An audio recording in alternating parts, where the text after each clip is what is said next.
यदि प्रश्न 7 के त्रिभुज ABC को यदि भुजा 5 सेंटीमीटर के परितः घुमाया जाए तो इस प्रकार प्राप्त ठोस का आयतन ज्ञात कीजिए। प्रश्नों 7 और 8 में प्राप्त किए गए दोनों ठोसों के आयतनों का अनुपात ज्ञात कीजिए। इस क्वेश्चन में आपके पास दो क्वेश्चन हैं। पहला तो है आपके पास ठोस का आयतन निकालना है, जो कि क्वेश्चन नंबर आपके पास 8वां है। दूसरा क्वेश्चन ये है कि जो 7वें और 8वें में, 8वां हमारे पास यही वाला क्वेश्चन है, 7वां क्वेश्चन इससे पहले वाला है। दोनों ठोसों का हमें अनुपात निकालना है। चलो दोस्तों क्वेश्चन को स्टार्ट करते हैं। सबसे पहले क्वेश्चन नंबर 7 के पास चलते हैं।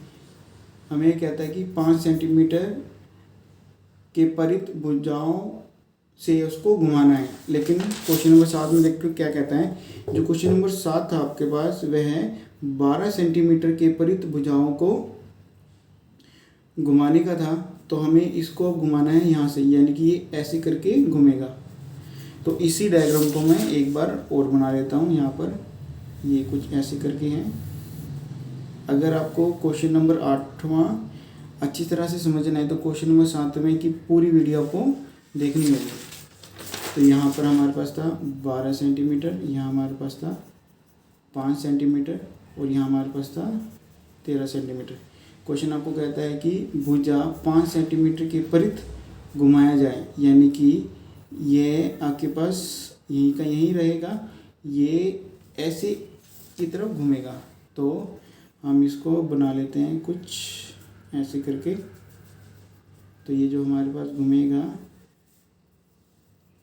कुछ ऐसे करके ये घूमेगा, यानी कि ऐसे घूमेगा। तो ये आपके पास बन जाएगा एक शंकु। तो शंकु के लिए आपके पास यहाँ पर है समकोण।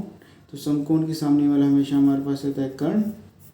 तो ये 12 हमारे पास हो जाएगा आधार और 5 हमारे पास हो जाएगा लंब।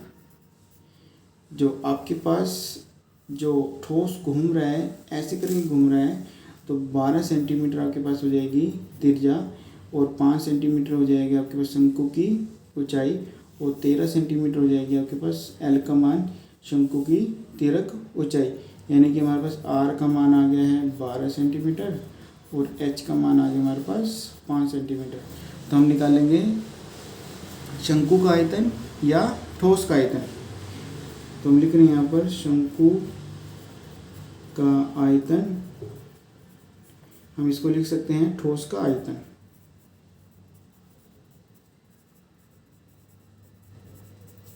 तो फॉर्मूला होता है 1/3 पाई आर स्क्वायर एच 1/3। पाई को हम ऐसे छोड़ रहे हैं। आर हमारे पास है 12 का स्क्वायर, यानी कि गुना में 12, एच हमारे पास है 5।